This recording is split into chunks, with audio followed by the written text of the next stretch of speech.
Steven బాబు పాట పాడితే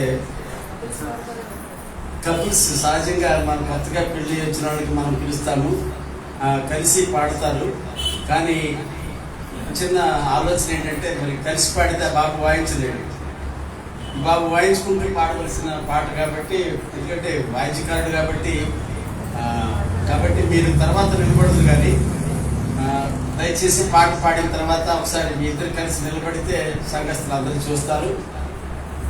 మీకు శుభాకాంక్షలు తర్వాత చెప్తారు. Praise Lord. మొదటిసారిగా మరి దేవుని మందిరంలోకి వచ్చారు మా దగ్గరికి కాబట్టి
తీసుకునేవాడు తీసుకున్నాము.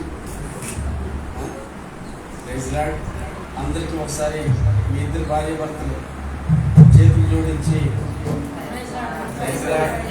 చెప్పండి. అందరూ వేళ్ళు కూడా ప్రైజ్ చెప్పండి. కొత్త దంపతులు మొదటిసారి మన సన్నిధిలోకి వచ్చారు కాబట్టి మీరు నిండు హృదయంతో మరొకసారి వీళ్ళు దీవించాలి. God bless you all. Praise Lord. ఓకేనా, కూర్చోండి. సారిగా వచ్చినా రాకపోయినా పాడతారు, బాబుకు రాకపోయినా ఆ బాబుకి వచ్చి ఇద్దరు కలిసి పాడతారు కానీ మరి అది వాయించాలని చెప్పేసి అక్కడ పెట్టారు. అయితే ఇద్దరు పాడటానికి అవకాశం ఇస్తాం సారిగా మన దేవుని మందిరంలో. మంచిది. దేవుని యొక్క పరిశుద్ధ నామమునకు మహిమ కలుగును గాక. ఇప్పుడు వచ్చిన మీ అందరికి కూడా యేసు క్రీస్తు నామములో శుభాభివందనాలు. Praise Lord. అందరూ బాగున్నారండి? మంచిది. దేవుని వాక్యం చదువుకుందాం. దేవుని యొక్క పరిశుద్ధ గ్రంథము నిర్గమాకాండము 15వ అధ్యాయము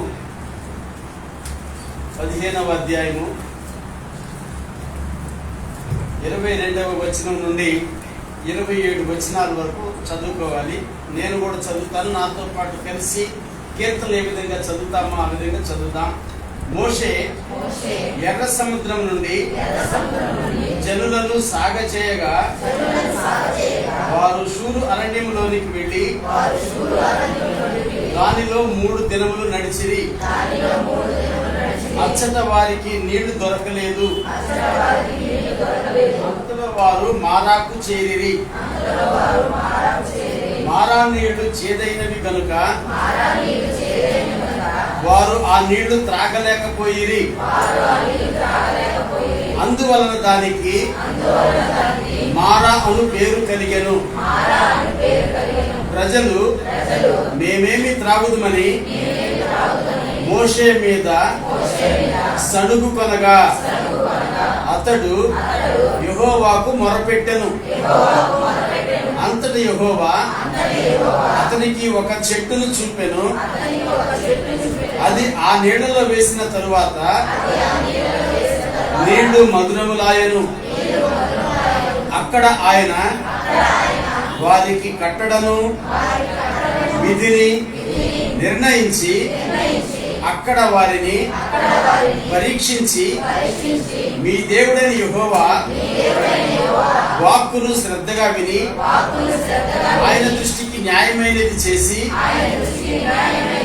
ఆయన ఆజ్ఞలకు విధేయులై ఆయన కట్టడలన్నిటినీ అనుసరించి నడిచిన ఎడల నేను ఐగుప్తీయులకు కలుగజేసిన రోగములలో ఏదియు మీకు రానియను. నిన్ను స్వస్థపరచు యెహోవాను నేనే అనెను. చాలండి, చిన్న ప్రార్థన చేసుకుందాం. ప్రభువా, చదువుకున్న ఈ లేఖన భాగంలో నుండి మాతో మాట్లాడండి. మాట్లాడటకు నిలబడిన నేను బలహీన ప్రభువా, అయ్యా నన్ను మీ సిలువ చాటున మరుగుపరచండి. ఆత్మదేవ, మీ ఆత్మ అభిషేకం దయచేయండి. మీ నోటికి బోరగా చేసుకోనండి. మీరు మాట్లాడండి. మీరు మాత్రమే మహిమ పొందండి. యేసు నామమున ప్రార్థనకి వేడుచున్నాను పరమ తండ్రి, ఆమేన్. హల్లెలూయా, హల్లెలూయా. ప్రియమైన తండ్రి, మనము సేవిస్తున్నటువంటి దేవుడు ఎవరు? మనము సేవిస్తున్న దేవుడు ఎవరు అని అంటే మారాను మధురముగా మార్చే దేవుడు. ఎవరంటే మనం సేవిస్తున్న దేవుడు? మారాను మధురముగా మార్చే దేవుడు. దేవునికి స్తోత్రం. మారా అంటే ఏంటి? చేదు. దేవునికి స్తోత్రం. చేదు మనలో ఎవరికైనా ఉందా? ఇందాక చేదు చాలా మంది చెప్పారు. ఇప్పుడు ఎవరికైనా ఉందంటే ఎవరు మాట్లాడరు. మంచిది. చేదు అంటే మనలో ఏదో చేదు ఉందని కాదు, మన బ్రతుకులో చేదు విషయాలు ఏమైనా ఉన్నాయా? మన జీవితంలో చేదు సంఘటనలు అనగా వాటిని తలుచుకుంటేనే మన హృదయము దుఃఖంతో నిండిపోయే పరిస్థితి, మన మనస్సు కృంగిపోయేటువంటి పరిస్థితి. అంటే చేదు కలిగినటువంటి జీవితాలు, లేకపోతే కొన్ని మధుర స్మృతులు అంటారు చూసారా? ఈ చేదు జ్ఞాపకాలు మనలో ఎవరికైనా ఉంటే, లేకపోతే ఇప్పటికీ కూడా ఎప్పుడో ఏంటి చేదు జ్ఞాపకాలు ఏంటి, నా జీవితం అంతా చేదుగానే ఉంది అని అనుకున్నటువంటి వారు ఎవరైనా ఉంటే నా సహోదరి, నా సహోదరుడా, నీకు శుభవార్త ఏంటంటే ప్రభువైన యేసు క్రీస్తు నీ చేదు బ్రతుకును, నీ చేదు జ్ఞాపకాలను, నీ చేదు జీవితాన్ని ఆయన మధురముగా మార్చనై ఉన్నాడు. నమ్మిన వాడు గట్టిగా స్తుతిద్దాం. హల్లెలూయా. నీవు నమ్మితేనే కార్యాలు జరుగుతాయి. నేను ఒక మాట చెప్పాలని ఆశపడుతున్నాను. ఏంటో తెలుసా, చాలా మంది, మనలో చాలా మంది, దేవుని మందిరంలో ఉన్న వాళ్ళలో చాలా మంది ఆరాధనలో కూడా ప్రభువును స్తుతించలేకపోతున్నారు. యేసయ్య యేసయ్య యేసయ్య అని చెప్పేసి చెప్దాం అనుకుంటే యేసయ్య అని కూడా అనలేదు, మరి నోరే తెరవట్లేదు చాలా మంది. అది పురుషులైనా స్త్రీలైనా సరే. నీవు వాక్యంలో ఒక మాట ఉంది, మీకు చెప్తున్నా, నీ నోరు తెరువుము, నీ నోరు బాగుగా తెరువుము, నేను దాన్ని నింపుతానని దేవుడు వాగ్దానం చేశాడండి. నీ నోరు బాగుగా తెరువు. దేనికి? ఆయనను స్తుతించడానికి. యేసయ్య యేసయ్య నీకు స్తోత్రం. స్తోత్రం అంటే చాలండి. మనకి ఏ భక్తి లేకపోయినా దేవుని సన్నిధిలో దేవుని ప్రజలతో కలిసి యేసయ్య అన్నప్పుడు యేసయ్య అంటూ, దేవునికి స్తుతి అన్నప్పుడు స్తుతి అంటూ, హల్లెలూయా అన్నప్పుడు హల్లెలూయా అంటే చాలండి. నిజంగా చెప్తున్నాను, మన దేవుడు ఎంత కృపగల దేవుడు అంటే, ఇశ్రాయేలు ప్రజలటండి దేవుని స్తుతిస్తూ ఉంటుండగానే ఏం జరిగింది? ఎరికో గోడలు కూలిపోయాయి, మార్గం సరళమైపోయింది. ఎస్, నీ బ్రతుకులో దేవుడు కార్యములు జరిగించాలి, నీ మార్గాన్ని సరళం చేయాలి అంటే దేవుని సన్నిధిలో కూడి వచ్చిన నీవు ఆయనను స్తుతించాలి, ఆయనను ఆరాధించాలి. నీకు ఆరాధించడం చేత కదా, కళ్ళు మూసుకొని యేసయ్య యేసయ్య యేసయ్య చాలు. నిజంగా నేను చెప్తున్నాను, దేవుడు నీ బ్రతుకును, నీ జీవితాన్ని మార్చివేస్తాడు, నీ పరిస్థితులను మార్చివేస్తాడు. ఎందుకంటే మనం సేవిస్తున్న దేవుడు మారాను మధురముగా మార్చే దేవుడు. దేవునికి స్తోత్రం. చూడండి, ఇక్కడ మనం చదువుకున్న మాట ఏమంటున్నాడు చూడండి. ఎక్కడ? నిర్గమాకాండము 15వ అధ్యాయము 22వ వచనం నుంచి మనము చదువుకున్నాం. మరొకసారి చదువుదాం. మోషే ఎర్ర సముద్రం నుండి జనులను సాగజేయగా వారు షూర్ అరణ్యంలోనికి వెళ్లి దానిలో 3 దినములు నడిచిరి అని అంటున్నాడు. దేవునికి స్తోత్రం. వాక్యంలో రాయబడిన మాట, మోషే అట దేవుని సేవకుడు, దేవుని యొక్క నాయకుడు, ఇశ్రాయేలు నాయకుడు ఏం చేశాడు ఇశ్రాయేల్ ప్రజలను అంటే, ఎర్ర సముద్రం నుంచి జనులను సాగజేయగా, మీరు ఇక్కడ నిలబడకూడదు, పదండి, దేవుడు మీ మార్గం సరళం చేస్తాడని చెప్పేసి తన చేతిలో ఉన్న కర్రను సముద్రం వైపు చూపించినప్పుడు సముద్రం ఇశ్రాయేల్ ప్రజలకు త్రోవ కలగ చేసింది. ఎటువంటి త్రోవ కలగ చేసింది? ఆరిన నేలగా మారిపోయింది. నీళ్లు వారికి కుడి ప్రక్కన ఎడమ ప్రక్కన కూడా గోడ వలె నిలిచిపోయాయి. అంతే. ఇశ్రాయేల్ ప్రజలు సాగి వెళ్ళిపోయారు. ఎంతమంది? కొన్ని లక్షల మంది ప్రజలు. దేవునికి ఎంతమంది? ఒకళ్ళు కాదు, ఇద్దరు కాదు, 100 కాదు, కొన్ని లక్షల మంది ప్రజలు సాగి అవతలకి వెళ్ళిపోయారు. అయితే సముద్రం దాటగానే మరలా ఏమి ఎదురైందంటే వీరికి షూర్ అరణ్యం ఎదురైందట. అక్కడ రాయబడిన మాటే, వీరికి ఏమది ఎదురైంది? షూరు అరణ్యం. ఆ షూరు అరణ్యం గుండా వారు 3 దినాలు నడిచారట, ఆగకుండా. దేవునికి స్తోత్రం. ఆగకుండా 3 దినాలు నడిచారు.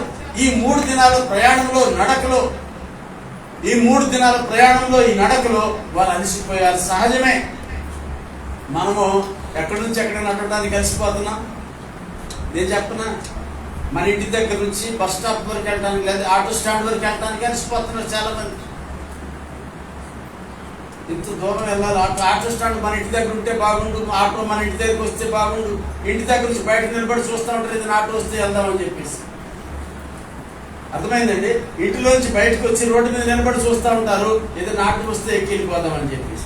ఆడు ఇక్కడ ఎక్కించుకుంటాడు, కానీ 10 రూపాయలు తీసుకుంటాడు ఆటో స్టాండ్ వరకు. అక్కడ నుంచి మళ్ళీ 10 రూపాయలు తీసుకుంటాడు. 20 రూపాయలు ఇవ్వడానికి సిద్ధమే, కానీ అక్కడ నుంచి ఒక 20 అడుగులు నడవడానికి మాత్రం మనసు ఒప్పట్లేదు. ఇశ్రాయేల్ ప్రజలు 3 దినాలు అరణ్యంలో నడిచారు. అర్థమవుతుందండి? అరణ్యం గుండా. అరణ్యంలో హైవే రోడ్డు ఉంటుందా? అరణ్యంలో నడవటం ఎంత కష్టమైపోతుంది ఏమండి? త్రోవ ఉండదు, సరిగా ఉండదు. అయితే త్రోవ కలుగుతూ, ముందు నడిస్తే వాళ్ళు నడుస్తూ ఉంటే వెనకాల త్రోవ కలుగుతూ వచ్చింది. అంతే. దేవుని నీవు కనుక ముందుంటే నీ ద్వారా నీ వెనకాల నడిచేవారు అనేక మంది, నీ అడుగులలో అడుగు వేసేవాళ్ళు చాలా మంది ఉంటారు. దేవునికి స్తోత్రం. అయితే నీవు ధైర్యం చేసి ఒక అడుగు ముందుకేస్తే చాలు, నడిపించే దేవుడు నీతో కూడా ఉంటాడు. అర్థమైందండి? నీ కష్టమైన, బాధ అయినా, నీవు నడిచే త్రోవ ఇరుకైనా, ప్రభు అంటాడు కదా, ఇరుకు ద్వారంలో ప్రవేశించడానికి ప్రయాసపడండి. విశాల ద్వారంలో చాలా మంది పోతారు, కానీ విరుకు ద్వారం కూడా నడవటమే గొప్ప విషయం. అయితే ఇశ్రాయేలు ప్రజలు అట్టండి షూరు అరణ్యం గుండా వెళ్ళారట. అక్కడ ఏం జరిగింది? 3 దినములు నడిచిరి, అక్కడ వారికి నీళ్లు దొరకలేదు. దేవునికి స్తోత్రం, హల్లెలూయా. 3 దినాలు అరణ్యంలో గుండా నడిచారు, కానీ వాళ్ళకి నీళ్లు దొరకలేదు. అలిసిపోయి ఏదో ఒకలాగా ఇంకా ముందుకు వెళతా ఉంటే వారికి ఏమి ఎదురైందట? మారా. నీళ్లు అయితే కనిపించాయి, అమ్మయ్య నీళ్లు దొరికాయలే అని చెప్పేసి ఎంతో కొంచెం వాళ్ళకి సంతోషం వేసింది. కానీ తాగిపోయేసరికి ఎలా ఉంది? చేదు. దేవునికి స్తోత్రం, హల్లెలూయా. ఆ సంతోషం 2 నిమిషాలు కూడా ఉండలేదు. నీళ్లు కనపడ్డాయి. నీళ్లు కనపడేసరికి వారి హృదయం ఎలా అయి ఉంటుందో ఒకసారి ఆలోచించండి. ఒకవేళ నీవే దాహంతో ఉన్నావు, నీవు దాహంతోనే ఉన్నావు, ఏమండి, నీకెవరో నీళ్ళు ఇవ్వబోయారు, ఇచ్చారు, కానీ ఆ నీళ్లు తాగుదామంటే నీకు ఆ నీళ్ళు ఎలా ఉన్నాయి? చేతిగా ఉన్నాయి అనుకోండి, ఉప్పగా ఉన్నాయి అనుకోండి, అప్పుడు తాగుద్ది అవుతుందా? అమ్మో, నేను ఈ ఉప్పు నీళ్లు తాగలేదు, దాహంతోనే ఉంటా కానీ ఉప్పు నీళ్లు తాగలేనటువంటి పరిస్థితి. దేవునికి స్తోత్రం, హల్లెలూయా. అయితే ప్రియదేవుడా, ఈ చేతైన నీళ్లు ఏమిటి అని అంటే మన బ్రతుకులో ఎదురవుతున్నటువంటి పరిస్థితులే. మన బ్రతుకులో ఎదురవుతున్నటువంటి పరిస్థితులు. లేకపోతే ఇంకొక మాట నేను చెప్తాను. చేదు దేనికి సూచనగా ఉందో తెలుసండి? బైబిల్ ప్రకారంగా ఒక శాపకరమైనటువంటి జీవితానికి గుర్తుగా ఉంటుంది. చాలా మంది జీవితాలు అన్నీ ఉంటాయి, కానీ ఒక శాపం వారిని వెంబడిస్తూ ఉంది, ఒక శాపం వారిని ఆవరించింది, ఒక శాపం ఆ కుటుంబంలో ఉంది. అర్థమవుతుందండి? ఒక శాపం ఏంటి? ఆ శాపం మనకు అర్థం కాదు, కానీ సమాధానం ఉండదు, సంతోషం ఉండదు, ఆరోగ్యం ఉండదు, ఏమంటే అభివృద్ధి ఉండదు. అనేక దినములు అయిన తర్వాత కూడా ఏంటి? ప్రభు సన్నిధిలో కొనసాగుతూ ప్రభు ద్వారా నడిపించబడుతూ, సేవకుల ద్వారా నడిపించబడుతూ కూడా అరణ్యం లాంటి జీవితం, అరణ్యం లాంటి పరిస్థితి, మార్గం కనిపించని పరిస్థితి. అంత మాత్రమే కాదు, సరే అరణ్యం దాటామో అనుకుంటే మారా ఎదురవుతా ఉంది. ఒకదాని తర్వాత ఒక పరిస్థితులు. అదేంటి? శాపం కాకపోతే మరేంటి? అయితే నా ప్రియ సహోదరి, నా సహోదరుడా, నీవు మారాలో ఉన్నావు. ఇప్పుడు అనుకో, నువ్వు ఎక్కడున్నావు? చేదు జీవితం అనుభవిస్తా ఉన్నావు. నీ కుటుంబంలో శాంతి, సమాధానము, సంతోషం అసలే లేదు. అయితే నీకు ఒక శుభవార్త ఏంటో తెలుసా? ప్రభువైన యేసు క్రీస్తుని హృదయపూర్వకంగా నీ జీవితంలోనికి అనుమతించినట్లయితే, అర్థమైందండి, హృదయపూర్వకంగా ప్రభువైన యేసు క్రీస్తుని నీ జీవితంలోనికి అనుభవించినట్లయితే, ఆహ్వానించినట్లయితే, చేర్చుకున్నట్లయితే, నా యేసు ప్రభు నిన్ను ఏం చేస్తాడు అంటే నీ యొక్క మారా లాంటి జీవితాన్ని మధురముగా మార్చగలిగిన దేవుడు. దేవుని సన్నిధిలో మోషే మొరపెట్టాడు, ప్రభువా, ప్రజలు 3 దినాల నుంచి అరణ్యంలో ప్రయాణం చేస్తూ ఇదిగో నాయన మారాకు వచ్చారు నాయన, నీళ్ళు దాహం అయితే ఉంది, కనీసం దాహం తీర్చుకోవడానికి నీళ్ళైతే ఉన్నాయి, కానీ చేదు నీళ్ళు. ప్రభువా, ఏం చేయమంటాను ఆయన? వీళ్ళు చూస్తేనేమో సన్నుకుంటున్నారు. ఏం చేస్తున్నారు? ఇశ్రాయేలు ప్రజలు సన్నుకుంటున్నారు. ఒక సహోదరి ఏమంటుందో తెలుసా? ఇంతకాలం నుంచి మీతో ప్రార్థన చేయించుకుంటున్నా, మా పరిస్థితులు ఏం మారలేదు. ఒక సహోదరి చెప్తుంది, ఇంతకాలం నుంచి ఇంచుమించు 2 సంవత్సరాల నుంచి మీరు మా కోసం ప్రార్థన చేస్తున్నారు, మీ ప్రార్థన దేవుడు ఎంటలేదు, మా పరిస్థితులు ఎందుకు మారట్లేదు? నిజమే కదా. ఆ మాట ఒక సేవకుడితో అంటే సేవకుడికి ఎంత బాధ కలుగుతుంది? ఏమండి, బాధ కలుగుతుందా? బాధ కలుగు, సంతోషం ఉంటుందా? ఏ సేవకుడైనా ఆయన దగ్గరికి వచ్చేవాడు, ఆయన మందిరానికి వచ్చే కుటుంబాలు ఎలా ఉండాలని కోరుకుంటాడు? చెప్పండి. అందరూ కూడా సంతోషంగా ఉండాలి, సమాధానకరంగా ఉండాలి, ఆశీర్వాదకరంగా ఉండాలి, కుటుంబాలు దీవెనకరంగా ఉండాలని ఏ సేవకుడైనా కోరుకుంటాడు. ఏ తల్లిదండ్రులు పిల్లలు పాడైపోవాలని ఎవరైనా కోరుకుంటారా? కోరుకోరు. శరీర సంబంధంగా తల్లిదండ్రులు ఆ విధంగా ఉంటే ఆత్మీయ తల్లిదండ్రులు ఇంకా ఎలా కోరుకుంటారు? సేమ్ అంతే. ఆ తండ్రి ఏం కోరుకుంటాడు? పిల్లలు పాడారు. ఏ కొడుకైనా తండ్రిని రొట్టె కావాలని అడిగితే రాయినిస్తాడా? ఆ తండ్రి రాయినివ్వకపోతే ఈ తండ్రి ఏం చేస్తాడు? ఈ తండ్రి ఏమనుకుంటాడు? పిల్లలు పాడైపోవాలి, విశ్వాసులు వర్ధిల్లకుండా ఉండాలని ఏ ఆత్మీయ సేవకుడైనా కోరుకుంటాడంటే కోరుకోడు. అయితే ఎందుకు ఆ శాపం ఆ విధంగా? 2 సంవత్సరాల నుంచి మీ మందిరానికి వస్తున్నాము, మీతో ప్రార్థన చేయించుకుంటున్నాము, మా పరిస్థితులు మారలేదు. దేవుడు నీ ప్రార్థన వినట్లేదు. ప్రార్థన వింటాడు, ఎందుకు ఎందుకు కార్యం జరగట్లేదో మనకు తెలియదు. విననేరక ఉండినట్లు నా చెవులు మందం కాలేదంటున్నాడు ప్రభు. మనం చేసే ప్రతి ఒక్కరి ప్రార్థన దేవుడు వింటాడు, తగిన సమయంలో కార్యం చేస్తాడు. ఎందుకు అటువంటి పరిస్థితి అయితే నేను ఒక మాట చెప్తాను. ఎందుకో తెలుసా? నీలో నుంచి మార్పు కావాలి. ప్రభు కోరుకునేది ఏంటి? సేవకుడు ప్రార్థన చేస్తే కార్యం జరిగిస్తాడు, అది వేరే విషయం. కానీ నీలో మార్పు వస్తుందా? నువ్వు మాత్రం ఏం చెయ్యవు. నీ జీవితం మార్చుకోవు, నీ బ్రతుకు మార్చుకోవు, నీ అలవాట్లు మార్చుకోవు, నీ ఆలోచనలు మార్చుకోవు. అన్ని పాత రోత జీవితము, రోత బ్రతుకు, చెడు తలంపులు, అటువంటి తలంపులతో ఉంటే దేవుడు నీ జీవితంలో ఎలా కార్యం చేస్తాడు? అయితే ఇక్కడ గమనించండి ప్రియమైన దిద్ర, ఇక్కడ ఏమంటున్నాడు? 24వ వచనం కనుక మనం చదివితే, ప్రజలు మేమేమి త్రాగుదమని మోషే మీద సణుగు కలగా. మీరు ఎవరండి? ఇశ్రాయేలు ప్రజలు. ఏమండి?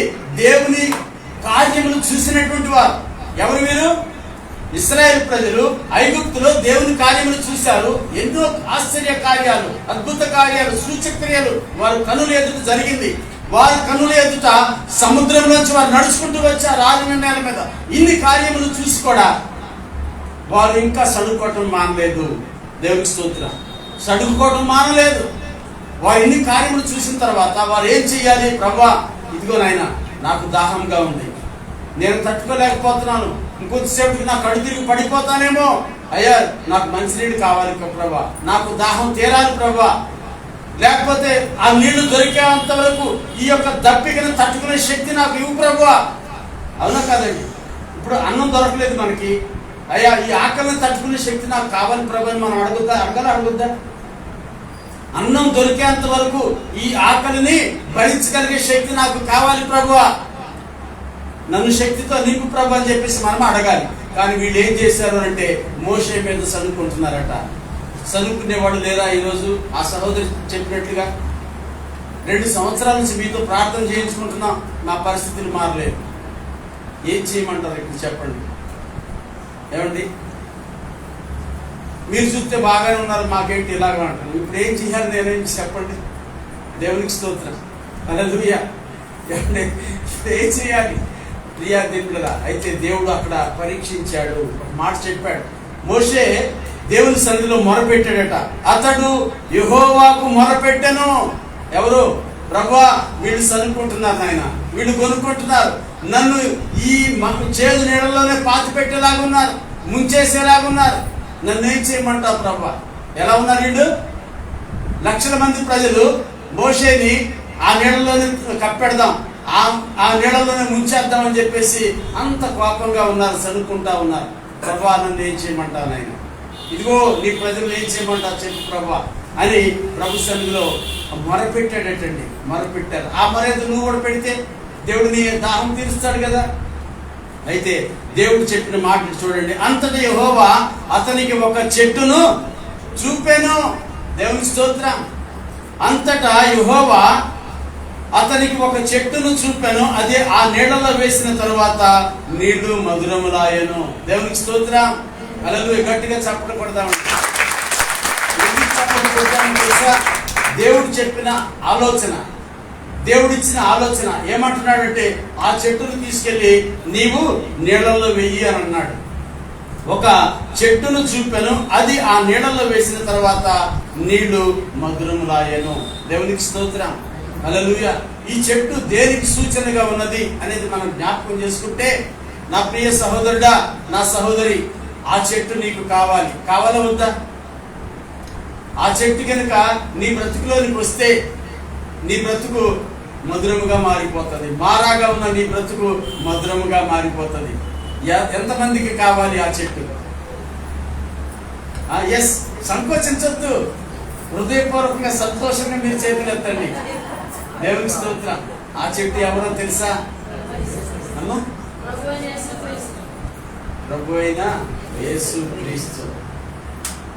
నేను కొంచెం యేసు క్రీస్తు అని అనట్లేదు, కానీ ఆ చెట్టు ఏమిటి అంటే, ప్రభు అయిన యేసు క్రీస్తుని సిలువ వేసిన ఆ సిలువ ఏంటంటే ఆ చెట్టు ప్రభు అయిన యేసు క్రీస్తు వేలాడదీయబడిన సిలువ అని మీకు జ్ఞాపకం చేస్తున్నాను.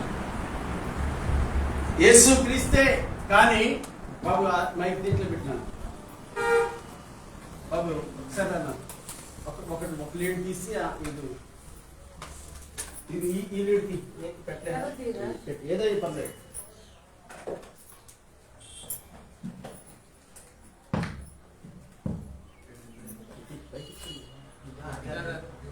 Praise the lord.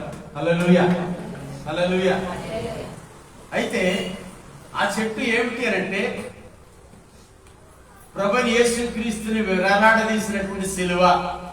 ఆ సిలువ నీ జీవితం కనుక ఉన్నట్లయితే, ఆ సిలువను నీవు అంగీకరించినట్లయితే, ఆ సిలువను నీవు ఒప్పుకున్నట్లయితే, ఎస్ ఇది నా బ్రతుకును దీవెనకరంగా ఆశీర్వాదకరంగా మార్చే సిలువ అని నీవు అంగీకరించగలిగితే, ఆ సిలువను నీవు నీ జీవితంలోనికి చేర్చుకోవడానికి ఇష్టపడినట్లయితే, నా ప్రియ సహోదరి, నా సహోదరుడా, ఎందుకు సిలువ అని చెప్పానంటే ఆ సిలువ మనకు విమోచన ఇచ్చింది. ఆ సిలువ మనకి ఆ పాప శాప జీవితాల నుంచి విడుదలిచ్చి మనకి నీతిమంతులుగా తీర్చింది. అర్థమైపోయిందండి. ఆ సిలువ కనుక మన జీవితంలో లేకపోతే మనకు విమోచన లేదు. ఏమండి, ఆ సిలువను మనం అంగీకరించకపోతే మనకు విడుదల లేదు. ప్రియమైన తండ్రి, అదే శాపగ్రస్తమైన జీవితమే. ఏమండి, మనకు విమోచన లేదు. మనకు విమోచన ఇచ్చింది ఆ సిలువ. కనుక ఆ సిలువను మనం స్వీకరించాలి. ఎప్పుడైతే ఆ సిలువను స్వీకరిస్తామో, అవును ప్రభా, నా కొరకు, నా పాపముల నిమిత్తము, నా శాపముల నిమిత్తము, నా అతిక్రమముల నిమిత్తము, నా దోషముల నిమిత్తము నీవు సిలువ వేయబడ్డావు ప్రభా, నా బ్రతుకును మార్చావు నాయన, నన్ను నీతిమంతునిగా చేశావు ప్రభా అని మనము కనుక ఆ సిలువను స్వీకరించినట్లయితే నీ జీవితము, నా జీవితము, మన అందరి జీవితాలు మధురముగా మారుతాయని ప్రభువైన యేసుక్రీస్తు నామములో మీకు ప్రకటిస్తున్నాను. ఎందుకంటే ఆయన ఆ సిలువపై మన కోసం వేలాడాడు గనుక, ఆయన ఆ సిలువపై మన కొరకు ప్రాణం పెట్టాడు గనుక. ఎస్, ఎందుకు ఆయన ప్రాణం పెట్టవలసిందంటే, పెట్టవలసి వచ్చింది అంటే ఆయన నిన్ను, నన్ను, మనలందరినీ కూడా ఎంతగానో ప్రేమిస్తున్నాడు. ఎస్, మనము ఈ శాపగ్రస్తమైన జీవితాలు జీవించడం దేవునికి ఇష్టం కాదు. అర్థమవుతుందండి. మనము శాపగ్రస్తమైన జీవితాలు, ఏ శాపము అంటే కొంతమంది ఎంత కష్టపడినా అవసరాలు తీర్చబడని పరిస్థితి, ఎంతగా వైద్యం చేయించుకున్నా స్వస్థత కలగని పరిస్థితి, ఏమండి, ఎంత దేవుని సన్నిధిలో కొనసాగుతున్నప్పటికీ మనసు మారిన పరిస్థితి. అవునా కాదా? మనసు మారట్లేదు, హృదయాలు కఠిన హృదయాలుగా ఉంటున్నట్టు పరిస్థితి. నా ప్రియ సహోదరుడా, నా సహోదరి, నీ యొక్క మనసు మారకపోతే, నీ యొక్క హృదయం మారకపోతే, నీవు మనసు మారిన హృదయంతో, లేకపోతే విరిగిన హృదయంతో ప్రభువైన యేసుక్రీస్తుని వేలాడదీసిన ఆ సిలువను నీవు అంగీకరించకపోతే మనకు విమోచన లేదు, మనకు విడుదల లేదు. ప్రియ దేవుడా, కనుక ప్రభువా, అయ్యా, నా కోసం నీవు సిలువ వేయబడ్డావు ప్రభువా, నా కోసం నువ్వు రక్తం కార్చావు నాయన, నా కోసం కొరడా దెబ్బలు తిన్నావు. ఎందుకు? మనం అతిక్రమ క్రియలను బట్టి, మన యొక్క అతిక్రమ క్రియలను బట్టి ఆయన బాధించాడు, ఆయన కొరడా దెబ్బలు తిన్నాడు, ఆయన రక్తం కార్చాడు.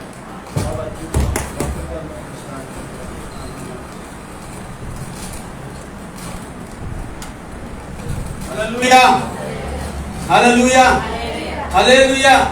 కనుక నా ప్రియ సహోదరి, నా సహోదరుడు, ఒక మాట మీకు చెప్పాలని నేను ఆశపడతా ఉన్నాను. ఏమిటి ఆ మాట అంటే, మనము ధర్మశాస్త్రంలో ఉన్నటువంటి ఆజ్ఞలను బట్టి, ఎందుకు ఈ మాట చెప్తున్నానంటే చూడండి, తర్వాత ఏమంటున్నాడు ప్రభు ఇక్కడ చూడండి, 25 వచనం, 25, 26 చదువుదాం. అతడు యెహోవాకు మొరపెట్టెను, అంతటి యెహోవా అతనికి ఒక చెట్టు చూపెను, అది ఆ నీళ్లలో వేసిన తరువాత నీళ్లు మధురములాయను. అక్కడ ఆయన వారికి కట్టడను విధిని నిర్ణయించి అక్కడ వారిని పరీక్షించి అనే మాట ఉందండి. అక్కడ ఏం చేశాడు దేవుడు? ఇశ్రాయేలు ప్రజలకు ఏం చేశాడు? ఒక కట్టడను నియమించాడు. ఒక కట్టడ. ఏంటి కట్టడ అంటే? విశ్రాంతి దినాన్ని మనం పోగొట్టుకోకూడదు. గమనించండి, దేవుని సన్నిధికి రావాలి తప్పకుండా విశ్రాంతి దినాన్ని. రెండోది, విశ్రాంతి దినాన దేవుని సన్నిధికి వచ్చావు, కానీ నువ్వు నోరే తెరవటం లేదు ప్రభుని స్తుతించడానికి, దేవుని ఆరాధించడానికి నువ్వు చేతులు ఎత్తట్లేదు. ప్రభు అంటాడు వాక్యం నుంచి, చేతులెత్తుట ఆయనకు సాయంకాలపు నైవేద్యం. మనం ఏమిస్తాం నైవేద్యంగా దేవునికి అని అంటే మనం ఏమి ఇవ్వలేం. కానీ మన చేతులకి పైకెత్తి ప్రభువును ఆరాధిస్తే అదే ఆయనకు నైవేద్యంగా ఉంటుందని వాక్యంలో సెలవిచ్చిన మాట. మనము విరిగి నలిగిన హృదయంతో ఆయనను సేవించడం, ప్రార్థించడం అదే ఆయనకి ఒక ఎలా ఉంటుంది బలిగా ఉంటుంది. మనం ఏమైనా బలి అర్పించగలమా, ఇవ్వగలమా? బలులు ఉన్నాయా? ఇప్పుడు బలులు లేవు. మనందరి కొరకు ప్రభువైన యేసుక్రీస్తు వారు ఆ కల్వరి శిలువలో బలి అయిపోయాడు. అర్థమైందండి? మనం బలులు చెల్లించవలసిన అవసరం లేదు. మనందరి కొరకు మన శాప బ్రతుకులను మార్చడానికి మన నిమిత్తం ఆయన బలి అయిపోయాడు. దేవునికి స్తోత్రం. మనం ఏమీ బలులు ఇవ్వక్కర్లేదు, కానీ మన హృదయం ఎలా ఉండాలని ఆయన కోరుకుంటున్నాడంటే విరిగి నలిగిన హృదయంతో, పశ్చాత్తాప హృదయంతో ప్రభు సన్నిధిలో ప్రభుని సేవించాలి. చాలా మంది ఇప్పుడున్నటువంటి వారు, చాలా మంది పురుషులైతేనేమి స్త్రీలైతేనేమి, నేను ఒక మాట అంటున్నాను, మీకు బాధ కలిగితే నన్ను క్షమించండి. అంటే మీరు నన్ను క్షమించకపోయినా నేను మిమ్మల్ని కోరుకునేది ఒకటే, మీరు నోరు తెరిచి ఆరాధన చేయండి. స్తోత్రం స్తోత్రం అనండి, హల్లెలూయా అనండి, లేకపోతే యేసయ్య యేసయ్య అనండి, కానీ మీరు నోరు తెరవండి. మీ జీవితాలు, మీ బ్రతుకులు మారుతాయి అని ప్రభు పెట్టి మీకు మనవి చేస్తా ఉన్నాను. ఆరాధన అందరూ చేస్తా ఉన్నారు, నువ్వు నోరే తెరవు. నీ జీవితంలో కార్యములు చేయాలని దేవుడు ఆశపడుతున్నాడు. నీ జీవితంలోకి రావాలని ఆయన ఆశపడుతున్నాడు. నీ నోటిని నింపాలని ఆయన ఆశపడుతున్నాడు. ఆరాధనలో నువ్వు నోరే తెరవకపోతే నీ పట్ల దేవుడు కార్యాలు ఎలా చేస్తాడు? ఒకసారి జ్ఞాపకం చేసుకో. ఎన్నో కార్యాలు నీ జీవితంలో జరిగించాడు కదా దేవుడు. ఆయన హృదయపూర్వకంగా కృతజ్ఞతలు చెప్పొద్దు ఆయనకి? అవును ప్రభా, అయ్యా నా జీవితంలో ఎన్నో అవమానాలు రావాల్సింది, నన్ను అవమానాలు పాలు చేయకుండా నన్ను సంతోషించే వ్యక్తిగా నువ్వు ఉంచావు నాయన. సమాధానంతో నింపావు ప్రభా, నీకు కృతజ్ఞతలు ప్రభా అని మనము ఆరాధనలో దేవునికి కృతజ్ఞతలు చెప్పొచ్చా? ఏమండి, మన మారా బ్రతుకులను మధురముగా మార్చాలని మనం ఆశపడుతున్నాము. ప్రభా నా పరిస్థితిని నువ్వు చెప్పుకోవద్దా దేవుని సన్నిధిలో? అందుకని దేవుడు ఏం చేశాడు అంటే అక్కడ వారికి ఒక కట్టడను, ఒక విధిని నిర్ణయించాడటండి. అక్కడే ఆ మారా దగ్గరే మారాను మధురంగా మార్చిన తర్వాత మీరు ముందు జీవితం కొనసాగాలి అంటే, మీ విశ్వాస జీవితంలో మీరు ముందుకు కొనసాగుతూ దేవుని కృపలో వర్ధిల్లాలి అనంటే, ఏమండి ఆయన కృపలో మీరు ఫలించాలి అనంటే ప్రభువు చెప్తున్న మాట ఏంటి తెలుసా? మీకు ఒక కట్టడం నియమించాను, ఒక విధిని నియమించాను. అయితే ఏమిటి ఆ కట్టడం అంటే, ఇందాక ఒక మాట చెప్పాను, ఆదివారం మనం దేవుని సన్నిధిని మిస్ కాకూడదు, పోగొట్టుకోకూడదు. ఆదివారం. రెండవది, దేవుని మందిరానికి వచ్చిన తర్వాత ఆరాధనలో నీకు మామూలుగా పాటలు రాకపోయినా పర్వాలేదు, ఏమండి, కానీ ఆరాధనలో మాత్రము నీ హృదయం తెరిచి ప్రభుని ఆరాధన చేసుకోవాలి. నీకు ఏమి రాకపోతే నీకు ఆయుష్ ఇచ్చి ఆరోగ్యం ఇచ్చి దేవుని సన్నిధిలో నడిపించిన దేవునికి హృదయపూర్వకంగా కృతజ్ఞతలు చెప్పాలి. ప్రభా నీకు వందనాలయ్యా, నాకంటే మంచివారు ఎంతో మంది ఈరోజు బ్రతికి లేరు, చనిపోయారు ప్రభా, నేనైతే బ్రతికున్నాను ఆయన. అంత మాత్రమే కాదు, నీ సన్నిధిలో నడిపించావు ప్రభా, నీకు వందనాలు ప్రభని ప్రభుకు మనం కృతజ్ఞతలు చెప్పుకోవాలి. తర్వాత ప్రియతంగా ఒక మాట చెప్తాను, వీటన్నిటిని గురించి పక్కన పెడితే వాక్యం ఇక్కడ ప్రభు చెప్తున్న మాట ఏంటి చదవండి. అక్కడ పరీక్షించి 26వ వచనం, మీ దేవుడని యెహోవా వాక్కును శ్రద్ధగా విని ఆయన దృష్టికి. మనం చదువుకుందాం. మొట్టమొదటి ప్రభు చెప్తున్న మాట ఏంటి? సేవకుడు దేవుని మాటలు చెప్తా ఉంటే, నా మాటలు అవి వాక్యంలో ఉన్న మాటలు, వాక్యమైన దేవుడు మాట్లాడుతున్న మాటలు, అది దేవుని మాటలు అంటున్నాడు ప్రభు. దేవుని సన్నిధికి వచ్చిన నీవు నీ దేవుడైన యెహోవా వాక్కు శ్రద్ధగా వినాలి. వింటున్నట్టే ఉంటారు కానీ వినట్టు లేదు. వింటే నువ్వు ఆ ప్రకారంగా కొనసాగుతావు, వింటే నీకు విశ్వాసం కలుగుతుంది. నా సహోదరి, నా సహోదరుడా, దేవుని మాటలు వినటం వల్ల నీకు విశ్వాసం కలుగుతుంది. ఆ విశ్వాసం ద్వారా దేవుడు కార్యములు జరిగిస్తాడు నీ జీవితంలో. నీ విశ్వాసాన్ని చూసి దేవుడు కార్యాలు జరిగిస్తాడు. అయితే ఇక్కడ చూడండి, ప్రభు అంటున్నాడు యెహోవా. అర్థమైందండి, ఏది న్యాయమో ఏది అన్యాయమో నీకు తెలుసు. నువ్వే న్యాయమైందే చేయాలి, అన్యాయం చేయకూడదు ఎప్పుడు ఎవరికి కూడా. నీ జీవితంలో కార్యములు జరిగించాలి అని అంటే నువ్వు న్యాయమైనది చేయాలి అని చెప్పేసి ప్రభు ఇక్కడ కోరుకుంటున్నాడు. ఇంకో మూడో మాట ఏంటంటే, ఆయన ఆజ్ఞలకు విధేయులై ఆయన కట్టలన్నింటిని అనుసరించి నడిచిన ఎడల. అంటే ఒక క్లుప్తంగా చెప్తే 10 ఆజ్ఞలు, అన్నిటికంటే ఆ 10 ఆజ్ఞలు కూడా తగ్గించేసి దేవుడు 2 ఆజ్ఞలు చేశాడు. బైబిల్ అంతటిని తెలుసు కదండి, 2 ఆజ్ఞలు. ఏంటి ఆ 2 ఆజ్ఞలు? 10 ఆజ్ఞలు మీరు చెప్పలేరు, కానీ 2 ఆజ్ఞలు మాత్రం చెప్పగలరు. మంచిది. అవన్నీ జ్ఞాపకం ఉండాలి మనకి. నీ పూర్ణ హృదయంతోను, నీ పూర్ణ ఆత్మతోను, నీ పూర్ణ బలముతోను, నీ పూర్ణ శక్తితోను ఆయనను ప్రేమించాలి. దేవుని స్తోత్రం. ఎవరిని ప్రేమించాలి? దేవుని ప్రేమించాలి. మొదటిగా నీ భార్య కంటే నీ భార్యను మనం ప్రేమించాలని మొట్టమొదటి ఆజ్ఞది. ఆయనను ప్రేమించి ఆయనకు కృతజ్ఞతలు మనం చెప్పొద్దా? చెప్పాలి. ఎందుకు? ఇందాక చెప్పాను, మనకు ఆయుష్ ఇచ్చి ఆరోగ్యం ఇచ్చి ఆయన సన్నిధి సహవాసం ఇచ్చిన దేవునికి మనం హృదయపూర్వకంగా కృతజ్ఞత చెప్పాలి. రెండోది ఏమంటున్నాడంటే నిన్ను వలె నీ పొరుగు వారిని ప్రేమించమంటున్నాడు ప్రభు. రెండు ఆజ్ఞలు. అయితే ప్రియమైన ఆయన ఆజ్ఞలను ఏం చేయాలట? విధేయులై ఆయన కట్టడాలన్నింటినీ అనుసరించి నడిచిన ఎడలా నేను ఐగుప్తీయులకు కలుగజేసిన రోగములలో ఏది మీకు రానియను, నిన్ను స్వస్థపరిచి యెహోవాను నేనే అనెను. దేవునికి స్తోత్రం. హల్లెలూయా. ఇది దేవుడు చెప్తున్న మాట. ఈరోజు ప్రియదేవుడా, స్వస్థత అనేది మనకు లేదు. స్వస్థత అనేది మనకు లేదు. ఒకవేళ నాకుంటే నా పిల్లలకు లేదు, ఏమండి, నా బంధువులకు లేదు. స్వస్థత అంటే కేవలము శరీర సంబంధమైన స్వస్థత అనుకుంటున్నాం మనం. కానీ స్వస్థతలో చాలా రకాలు ఉన్నాయి. ప్రాణము, ఆత్మ, దేహానికి వీటన్నిటికీ స్వస్థత కలగాలి. మన ప్రాణానికి స్వస్థత కావాలి, మన ఆత్మకు స్వస్థత కావాలి, శరీరానికి కూడా స్వస్థత కావాలి. ప్రాణము ఆత్మ సంగతి పక్కన పెట్టుకుంటే శరీరమే స్వస్థత లేకుండా ఉంటే ఇంక ప్రాణానికి స్వస్థత ఎక్కడుంది? ఆత్మకు స్వస్థత ఎక్కడున్నది? కనుక ఈ స్వస్థత విషయంలో ప్రియదేవుడు మనకు కలగాలి అంటే దేవుడిని మనము మొట్టమొదటిగా ప్రేమించాలి. తర్వాత మన ఇరుగు పొరుగు వారిని కూడా ప్రేమించాలి. రెండవది ఆయన కట్టడలను, విధులను అనుసరించి మనము నడుచుకోవాలి. ఆ విధంగా నడుచుకున్నప్పుడు ప్రభు వాగ్దానం ఏంటంటే, నడుచుకున్న తర్వాతే ఆయన వాగ్దానం ఏంటంటే ఏ రోగము నీకు రానియను. ముఖ్యంగా ఐగుప్తీయులకు వచ్చిన రోగములలో ఏది మీకు రానివ్వను, నిన్ను స్వస్థపరిచి యెహోవాను నేనే. దేవుడి వాగ్దానం. అయితే నా ప్రియ సహోదరి, నా సహోదరి కూడా ఒక మాట మీకు చెప్పాలని, జ్ఞాపకం చేయాలని నేను ఆశపడతా ఉన్నాను. ఆ కట్టడలు లేకపోతే ఆ ఆజ్ఞలన్నీ మనం అనుసరించలేకపోతా ఉన్నాం. అవునా కాదా? నేను అన్ని కట్టడలు అనుసరిస్తున్నాను, ఆజ్ఞలను పాటిస్తున్నాను అన్నవాడు ఎవరు చేతులెత్తండి. లేదు కదా? ఎస్, మనమందరం హృదయపూర్వకంగా ఒప్పుకుందాం. ప్రభువా, అయ్యా నేను చాలా విషయాలు తగ్గిపోతున్నాను, ఆయన నీ ఆజ్ఞలన్నీ నేను అనుసరించలేకపోతున్నాను, నీ ఆజ్ఞలు పాటించలేకపోతా ఉన్నాను అన్నవాడికి చూడండి, గలతీ పత్రిక 3వ అధ్యాయము, గలతీ పత్రిక 3వ అధ్యాయం నుంచి ఒక మాట చదువుదాం.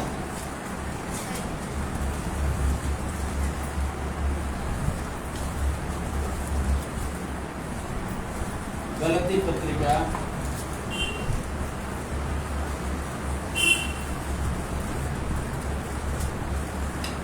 3వ అధ్యాయము చూడండి. యాక్చువల్లీ 12 నుంచి చదివితే బాగుంటుంది. 13 నుంచి చదువుదాం. ఆత్మను గూర్చిన వాగ్దానము విశ్వాసము వలన మనకు లభించినట్లు అబ్రహాము పొందిన ఆశీర్వచనము క్రీస్తు యేసు ద్వారా అన్యజనులకు కలుగుటకై క్రీస్తు మన కోసము శాపమై మనలను ధర్మశాస్త్రం యొక్క శాపము నుండి విమోచించెను. దేవునికి స్తోత్రం. హల్లెలూయా. ప్రియ దేవుడా, ఈ పాత నిబంధన గ్రంథంలో ముఖ్యంగా ఈ నిర్గమకాండంలో ఎవరైతే ఆయన ఆజ్ఞలను ఆచరించరో, ఆయన ఆజ్ఞలకు లోబడరో, ఇంకా ఆయన కట్టడలకు, విధులకు లోబడకుండా జీవిస్తూ ఉంటారో వారు ఇంకా శాపంలోనే ఉన్నారు. అర్థమైందండి? నా మాట అర్థమైందా? పాత నిబంధన ప్రకారంగా, ఈ యొక్క నిర్గమకాండంలో రాయబడిన మాట ప్రకారంగా ఎవరైతే ఆయన కట్టడలు, ఆయన విధులు ప్రకారంగా నడుచుకోరో, జీవించరో, దేవుని యొక్క ఆజ్ఞలను అనుసరించరో వారందరూ ఏమై ఉన్నారంటే శాపంగానే ఉన్నారు. ఇంకా వారిని శాపం ఏర్పడి చేస్తా ఉంది. అయితే ఆత్మ గురించినటువంటి విషయం ఇక్కడ ప్రభువైన యేసుక్రీస్తు గురించి అంటాడు కదా. ఆత్మను గురించిన వాగ్దానం ఏంటంటే విశ్వాసం వలన మనకు లభిస్తుంది. అది విశ్వాసం కావాలి. అందుకని నేను చెప్తా ఉంటాను, ప్రభువైన దేవుని మాటలు మనం శ్రద్ధగా వింటే మనకు విశ్వాసం కలుగుతుంది. ఆ విశ్వాసము మన పట్ల కార్యములు జరిగిస్తుంది. ఇక్కడ ప్రభు పరిశుద్ధాత్మ దేవుడు గలతీ పత్రికలో రాయించిన మాట, పిల్లలు ఆడుకోవాలంటే బయటకు వెళ్ళిపోయి ఆడుకోండి, ఇక్కడ మీరు శ్రద్ధగా వినాలి, నా వైపు చూడాలి. మీరు కింద చూడకూడదు, కిటికీ వైపు చూడకూడదు, నా వైపు చూడండి. నేను మీ వైపు చూసినప్పుడు మీ కళ్ళు నా కళ్ళు కలవాలి, మన కళ్ళు కలవాలి. ఎస్, కళ్ళల్లో నేను మాట్లాడుతూ ఉంటాను, మీకు అర్థమైపోతుంది. నేను మాట్లాడినప్పుడు మీరు అర్థం చేసుకోవాలి. అర్థమవుతుందా? తలలు వంచకూడదు పెళ్లి కూతురులాగా. కొంతమంది పెళ్లి కూతుర్లు తలలు వంచి ఉంటారు. ఈ మధ్యలో నేను పెళ్లి కూతురు కూడా తలలు వంచడం చూడట్లా. ఎందుకో తెలుసా? వాడు కనపట్ల తలలు వంచినట్టు ముసుకుంటుంది పైనుంచి. ఆ ముసుగులు వచ్చి ఎవరు నన్ను చూడట్లేదు అనుకొని మామూలుగానే తల ఎత్తి చూసేస్తున్నారు. దేవునికి స్తోత్రం, హల్లెలూయా హల్లెలూయా. అంటే ఇప్పుడు కొత్తగా వచ్చిన పెళ్లి కూతురు గురించి అంటానని మీరు అనుకోకండి. చాలా పెళ్లిళ్ళు చూస్తూ ఉంటాం. ఆ పెళ్లిళ్ళలో ఇప్పుడు ఈ మధ్య పెళ్లి కూతుర్లు ఏ మాత్రం కూడా, ఇంతకుముందు పెళ్లి కూతురు నాకు తెలుసు. ఇంతకుముందు పెళ్లి కూతురు ఎలా ఉండేవాడు? ఇలా వచ్చి తల ఎత్తేవారే కాదు పాపం. దేవునికి స్తోత్రం. ఒకవేళ చూడాలనుకున్న పక్క నుంచి ఇలా కొద్ది చూసేవాడు అంతే, తల మాత్రం కదిలేదు కాదు. కానీ ఇప్పుడు అది లేదు. Praise Lord. లోకంలో అది దేవుని సన్నిధిలో దేవుని బిడ్డలు కాదులేండి, అది లోకంలో డాన్స్ కూడా వేసేస్తున్నారట. దేవుని స్తోత్రం. అయితే లోకం గురించి మనకు అవసరం లేదు. అయితే నేను చెప్పదలుచుకున్న మాట ఏంటంటే, మనకు అటువంటి శాపకరమైన పరిస్థితి నుంచి ప్రభువైన యేసుక్రీస్తు మన కోసం ఏమయ్యాడంటే, ఇక్కడ చూడండి, ఆత్మను గురించిన వాగ్దానము విశ్వాసము వలన మనకు లభించినట్లు అబ్రహాము పొందిన ఆశీర్వచనము క్రీస్తు యేసు ద్వారా అన్యజనులకు కలుగుటకై క్రీస్తు మన కోసము శాపమై మనలను ధర్మశాస్త్రం యొక్క శాపము నుండి విమోచించెను. ధర్మశాస్త్రం అంటే ఆజ్ఞలు, కట్టడలు. అర్థమైందండి? ధర్మశాస్త్రంలో ఏమని ఉంటుంది? అన్ని ఆజ్ఞలు ఉంటాయి, కట్టడలు ఉంటాయి, విధులు ఉంటాయి. ఆ విధులన్నిటి మనం ఎలాగో నెరవేర్చలేము. కాబట్టి దేవుడు, కృపగల దేవుడు ప్రభువైన యేసుక్రీస్తు వారు ఏం చేశాడు అంటే, మన స్థానంలో ఆయన నిలిచిపోయాడు. దేవునికి స్తోత్రం. మన స్థానంలోనికి ఆయన వచ్చేసి మన స్థానంలో ఆయన ప్రాణం పెట్టాడు, మనకు విడుదల ఇచ్చాడు, విమోచన ఇచ్చాడు. ఎస్, ఆ నీడల్లో నీడల్లో వేయబడిన చెట్టు ప్రభువైన యేసుక్రీస్తుని వేసినటువంటి సిలువే. ఆ సిలువను మనం అంగీకరించినప్పుడు ప్రభువైన యేసుక్రీస్తుని మనం జ్ఞాపకం చేసుకుంటాం. యేసుక్రీస్తు మనందరి కోసము ఏమయ్యాడంటే శాపమైపోయాడు, మనకు ఆశీర్వాదం ఇచ్చాడు.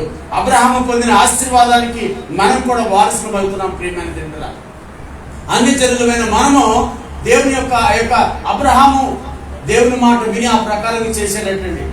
అర్థమైందండి? అబ్రహాం ఏం చేశాడు? దేవుని మాట శ్రద్ధగా విన్నాడు, ఏది చెప్తే అదే చేశాడు. అది ఆయనకి ఇష్టం ఉన్నా లేకపోయినా. అర్థమైందండి? అబ్రహాం గురించి ఎందుకు ప్రస్తావన ఇక్కడికి వచ్చింది అంటే, ఇక్కడ వచ్చింది చూడండి. ఆత్మను గూర్చిన వాగ్దానము విశ్వాసం వలన మనకు లభించినట్లు అబ్రహాము పొందిన ఆశీర్వచనము క్రీస్తు యేసు ద్వారా అన్యజనులకు కలుగుటకై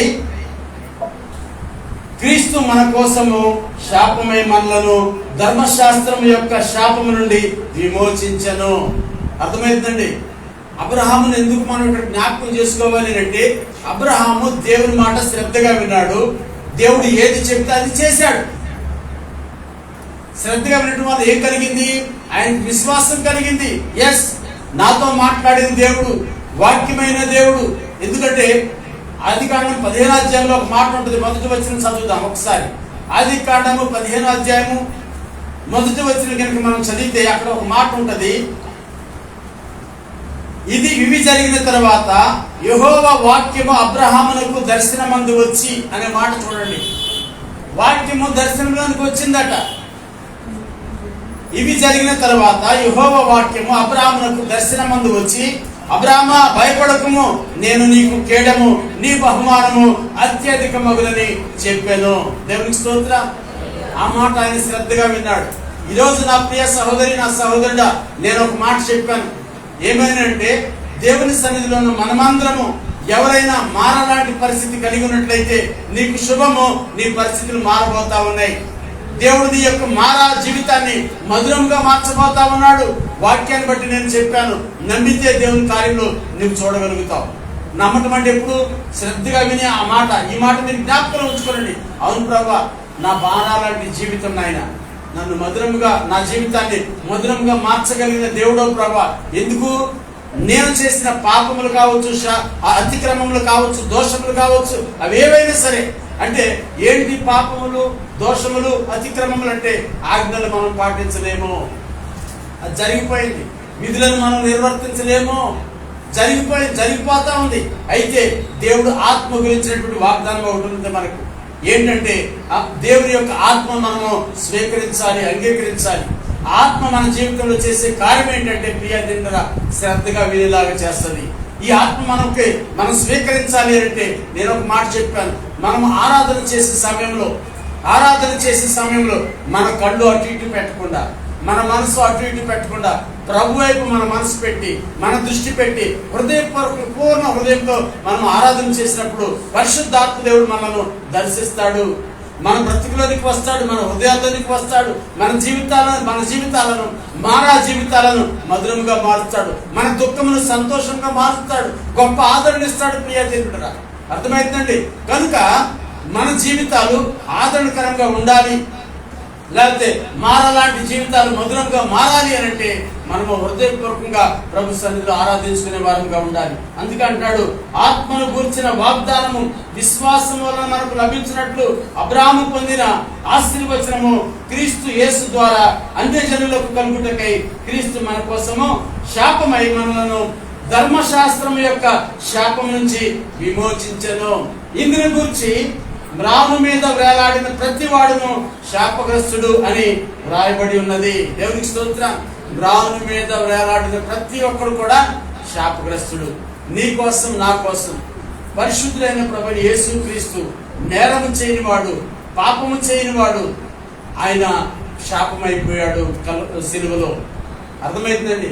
నీ కోసం, నా కోసం ఆయన శాపం అయిపోయాడు. మన శాపం అంతా ఆయన తీసుకొని మనను ఆశీర్వాదకరంగా ఉన్నట్లుగా, మనము దీవెనకరంగా ఉన్నట్లుగా ఆయన కృప చూపాడు. ప్రియదేవుడురా, మనము ప్రభువైన యేసు క్రీస్తును ఆయన సిలువలో చేసిన ఆ సిలువ త్యాగాన్ని మనం జ్ఞాపకం చేసుకున్నప్పుడు ఏమైపోతామంటే ప్రతి విధమైన శాపాన్ని నుంచి మనం విడుదల పొందుకొని దీవెన ఆశీర్వాదములకు పాత్రలుగా అవుతామని ప్రభుపేట మనం చేస్తూ ఈ నా మాటలు ముగిస్తున్నాను. మూలవాక్యం చదువుకోవాల్సిన అవసరం లేదు, సమయం ఎక్కువైంది. చిన్న ప్రార్థన చేసుకుందాం. వాక్యాన్ని బట్టి ప్రార్థన చేయవలసిందిగా మీకు మనం చేస్తున్నాను. మన మధ్యలో ఉన్నటువంటి సహోదరి కుమార్తె బుజ్జి ప్రార్థన చేయమ్మా.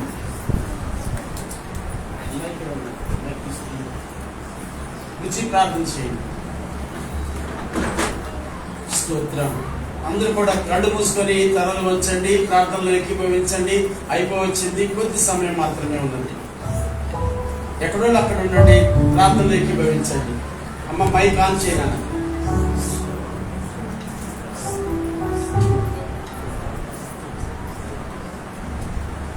చెక్ చేయండి. ఎస్. స్తోత్రం తండ్రి, పరిశుద్ధ ప్రేమ దేవానికి వందనాలు, స్తోత్రాలు చెల్లించుకుంటున్నాం దేవా తండ్రి. గత పునరుద్ధానం మొదలుకొని పునరుద్ధానం వరకు మమ్మల్ని ఎంతగానో ప్రేమించి సజీవులమైన రెక్కల క్రింద కాచి కాపాడి మా ఇష్టనాలు పొడిగించిన దేవానికి వందనాలు, స్తోత్రాలు వేసా తండ్రి. ప్రారంభ ప్రార్థన ఉన్నారు, పాటల ద్వారా నీ నామాన్ని మేము తెచ్చుకున్నారు దేవా. స్తుతుల ద్వారా మా మధ్యకు వచ్చిన దేవానికి వందనాలు, స్తోత్రాలు చెల్లించుకుంటున్నాం దేవా. సేవకుని మరుగుగా తండ్రి సిలువ చెట్టు మరుగుపరుచుకుని తండ్రి వాక్యం ద్వారా మాతో మాట్లాడే ప్రభా తండ్రి. ఏసయ్యా తండ్రి, ఏసయ్యా నీ మాటలు శ్రద్ధగా వినని ఎడల తండ్రి ఏసయ్యా ప్రభా మారాలంటే మా జీవితాన్ని మధురంగా చేస్తానన్నావు దేవా తండ్రి. ఏసయ్యా తండ్రి మా కొరకు తండ్రి ఏసయ్యా మా ప్రతి పాపాన్ని కూడా నీ సిలువ మీద తండ్రి మూసి తండ్రి ఏసయ్యా మమ్మల్ని తండ్రి మా శాపాలను అంతా నువ్వు తండ్రి భరించావు ప్రభా తండ్రి. మమ్మల్ని ఆశీర్వాదాన్ని కర్తలుగా చేస్తావు ప్రభా తండ్రి. నీ మాట ప్రతి మాట కూడా మేము శ్రద్ధగా విని నీ ఆజ్ఞలు గైకునే వారుగా మేము ఉండాలి ప్రభా. ప్రతి మాట మా హృదయంలో ఫలింపచేయండి దేవా. వాక్యానుసారంగా జీవించే జీవితాన్ని కూడా దయచేయమని తండ్రి ఏసయ్యా ప్రతి మాట మా హృదయంలో ఫలింపచేయమని, నీ మాటలు ఎల్లప్పుడూ నెమరు వేసుకునే రీతిగా సహాయం చేయమని, కృప చూపించమని మా ప్రార్థనని పరలోక సన్నిధానంతో వలచించుకుని యేసునామములో అడుగుచున్నాం తండ్రి. ఆమేన్. ఆమేన్. అందరూ లేచి నిల్చొని పాట పాడుకుంటూ ప్రార్థన చేయండి.